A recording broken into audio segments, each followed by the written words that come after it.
की 2 बूंदों से 7 सागर हारे हैं जब मेहंदी वाले हाथों ने मंगलसूत्र उतारे हैं। जी हाँ, कुछ ऐसा ही मंजर था 14 फरवरी 2019 को जब सीआरपीएफ के 45 जवानों ने अपने प्राणों की आहुति दे दी थी। उस दिन तिरंगा पहनाने से ज्यादा कफन के लिए इस्तेमाल हो रहा था।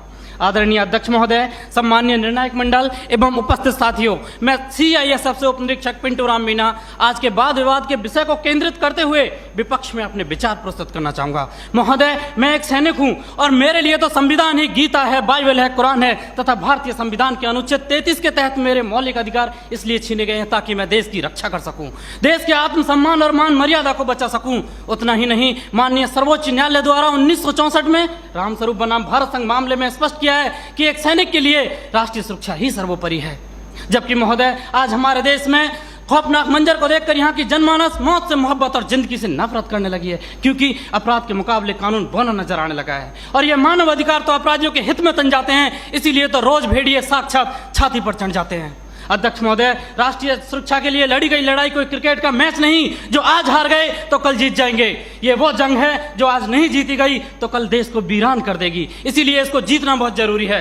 और हम रोज जीतते हैं तभी तो पंजाब की तर्ज पर जम्मू कश्मीर और उत्तर पूर्वी राज्य भारत के नक्शे में है, नहीं तो युद्ध विराम संधि, शिमला समझौता और ताशकंद जैसे कई समझौते रोज जम्मू कश्मीर की घाटियों में बेआबरू होते हैं।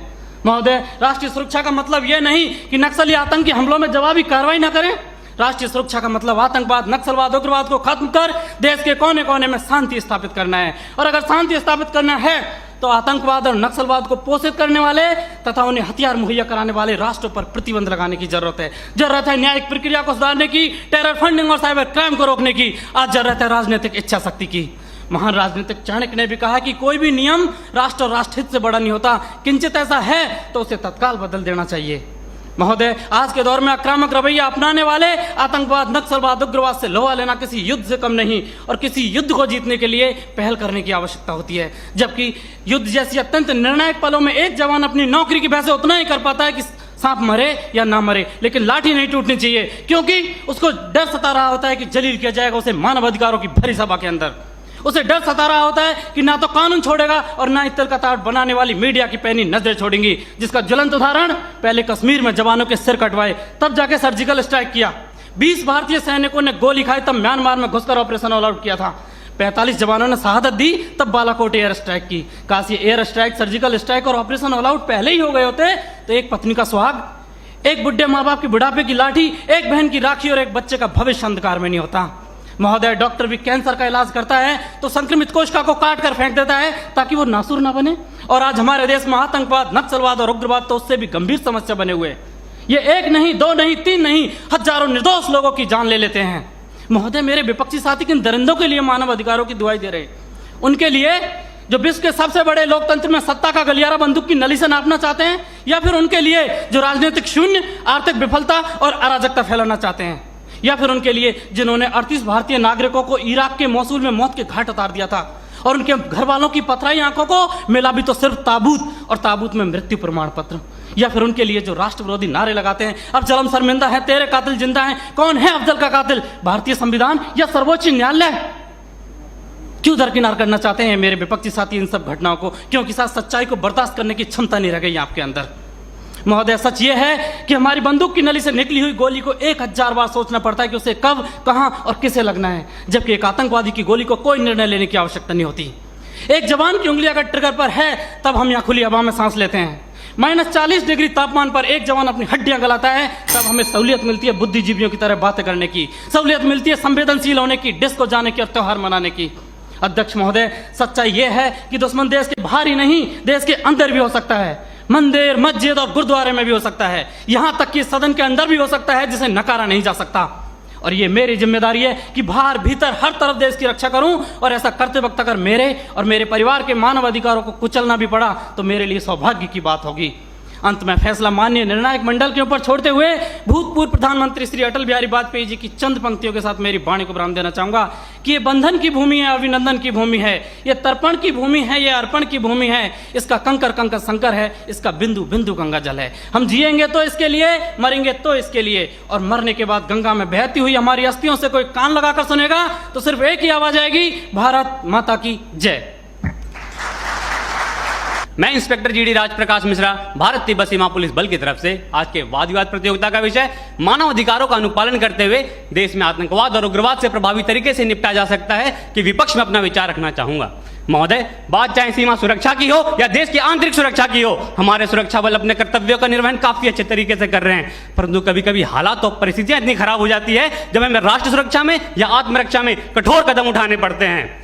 जब हमारा सामना इन उग्रवादियों और आतंकवादियों से होता है तो ये हमारा स्वागत किसी फूलों के हार से नहीं, बल्कि हमारा स्वागत करते हैं गोलियों की बौछार से और अत्याधुनिक हथियारों से। और उस समय जब गोली कान के 2 इंच दूरी से गुजरती है तो वो जिंदगी और मौत के बीच एक फासला पैदा करती है। और इन परिस्थितियों में भी एक सिपाही के पास 1 सेकंड से भी कम का समय होता है ये फैसला लेने के लिए कि वो क्या करे और क्या ना करे।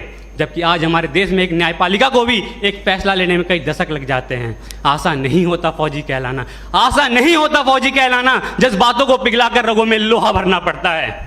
जम्मू कश्मीर में हमारे 5,500 से अधिक जवान शहादत को प्राप्त हो चुके हैं, तो वही नक्सल प्रभावित क्षेत्रों में 3,000 से अधिक जवान शहादत को प्राप्त हो चुके हैं। हमें सीख लेनी चाहिए श्रीलंका सरकार से, जिन्होंने अपनी सेना को खुली छूट दी और लिट्टे जैसे आतंकवादी संगठन पर उन्होंने काबू पाया। तो हमें सीख लेनी चाहिए अमेरिका सरकार से भी, जिन्होंने अफगानिस्तान, इराक और सीरिया जैसे देश में भी आतंकवाद को खत्म करने की एक पहल की और उन्हें काफी हद तक सफलता भी मिली। जबकि हमारे देश में एक अधिकारी द्वारा जब एक पत्थरबाज को गाड़ी से बांधकर अपनी टीम को सुरक्षित बचाया जाता है तो लोग उस पत्थरबाज के मानवाधिकार की हनन की बात करते हैं।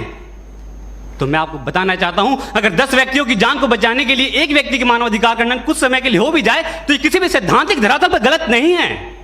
आज लोहे का स्वाद लोहार से नहीं बल्कि उस घोड़े से पूछना चाहिए जिसके मुंह में लगाम लगी होती है। 1958 में हमारे देश में अस्फा जैसे कठोर कानून लाए गए और पूर्वोत्तर के राज्यों में जहां पर उग्रवाद अपनी चरम सीमा पर था उसे खत्म करने के लिए वहां लागू किया गया। और उसकी सफलता को देखते हुए 1990 में इसे जम्मू कश्मीर में भी लागू किया गया, जो आज भी आतंकवाद का कमर तोड़ने का काम कर रहा है और इसे हटाने के लिए अलगाववादी नेता अपना राग अलापे रहते हैं। तो पंजाब क्षेत्र में भी जब आतंकवाद अपनी चरम सीमा पर था तो हमारे सुरक्षा बलों द्वारा और सरकार द्वारा कठोर कदम उठाए गए और वहां से भी आतंकवाद को जड़ से खत्म किया गया। हमारे महान अर्थशास्त्री चाणक्य ने भी कहा है कि अगर राष्ट्र की सुरक्षा के लिए हमें साम दाम दंड भेद की नीति अपनानी पड़े तो उसे अपनानी चाहिए। और महाभारत में भी जब अर्जुन ने अपने सगे संबंधियों को सामने देखते हुए शस्त्र को नीचे कर दिया था तो भगवान श्री कृष्ण ने उन्हें प्रेरित करते हुए कहा था कि हे पार्थ, अपना शस्त्र उठाओ और कर्म करो। आज मानवाधिकार की बेड़ियों में बंधे होने के कारण हमारे सुरक्षा बलों को आतंकवाद और उग्रवाद से निपटने में काफी परेशानियों का सामना करना पड़ता है और इसका फायदा हमारा पड़ोसी मुल्क मानव अधिकार को एक हथियार की तरह इस्तेमाल करके करता है, जिससे हमारे जवानों का मनोबल टूटता है।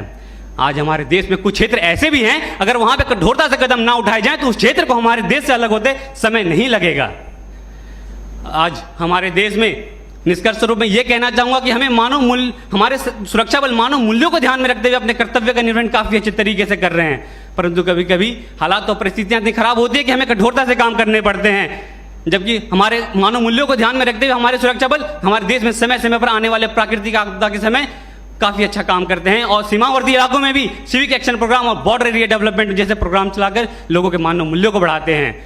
और हमारे देश में हमारे आज अजमल कसाब जैसा आतंकवादी, इनका कोई जाति, धर्म, मजहब, नाम पहचान न होने के कारण आसानी से देश में घुस आते हैं और मुंबई हमले को अंजाम देते हैं, जिसमें हमारे देश के 166 निर्दोष व्यक्ति मारे जाते हैं। तो वे आदिल अहमद डार जैसे आतंकवादी पुलवामा हमले को अंजाम देते हैं आम जनता के बीच में छुप कर रहते हुए और हमारे सीआरपीएफ के 44 जवान शहादत को प्राप्त हो जाते हैं। तो अब इनको इन्हीं की भाषा में मुंह तोड़ जवाब देते हुए हमारे सुरक्षा बलों ने पठानकोट, बालाकोट, उरी जैसे सर्जिकल स्ट्राइक भी किया और आतंकवाद को जड़ से खत्म करने का भी काम कर रहे हैं। और अंत में निष्कर्ष स्वरूप में यही कहना चाहूंगा एक फौजी के तर्ज में कि कभी ठंड में ठिठुर कर देख लेना, कभी ठंड में ठिठुर कर देख लेना, कभी तपती धूप में जल कर देख लेना कैसे होती है हिफाजत मुल्क की, कभी वर्दी पहनकर देख लेना।